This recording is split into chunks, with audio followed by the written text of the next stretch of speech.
ายดีทุกคนเดียวมื้อนี้หลังจากเอากลับจากโรงเรียนซึ่งบางเรียนนึงแล้วมาฮอดเรือนสายแล้วแต่มื้อนี้เราจะมาเฮ็ดเวียกเฮือนให้ทุกคนเบิ่งในมือหนึงเอาล้างถ้วย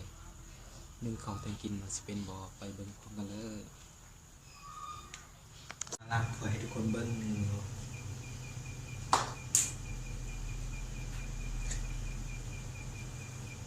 ว่านอกจากเป็นทหารแล้วต้องเฮ็ดหลายสิ่งหลายอย่างเป็นทหารนะต้องเฮ็ดเวียกเป็นบ่ว่าจะเป็นเวียกเงินครัวเวียกต่างๆ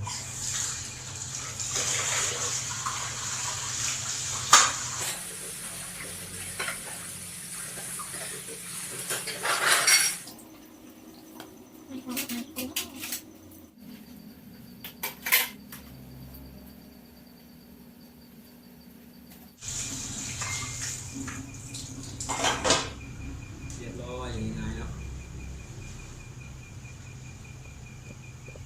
อันนี้ก็นึ่งข้าวล้างถ้วยนึ่งข้าวเป่าไฟเป็นทหารเราต้องเป็นหมดทุกสิ่งทุกอย่างครับเวียกเงินเวียกหารตองละเอียดต่อไปก็จะได้คั่วกินจะเห็ดย่างกินดีเนาะจะอันนี้ก็คือผักเนาะส่วนทางนี้ทำไม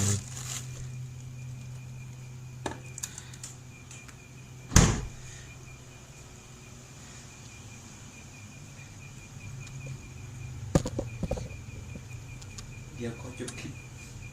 ท่านี้ก่อนเด้อเดี๋ยวเขามาเบิ่งคนไหนก็แชร์ในแต่งดินก่อนว่า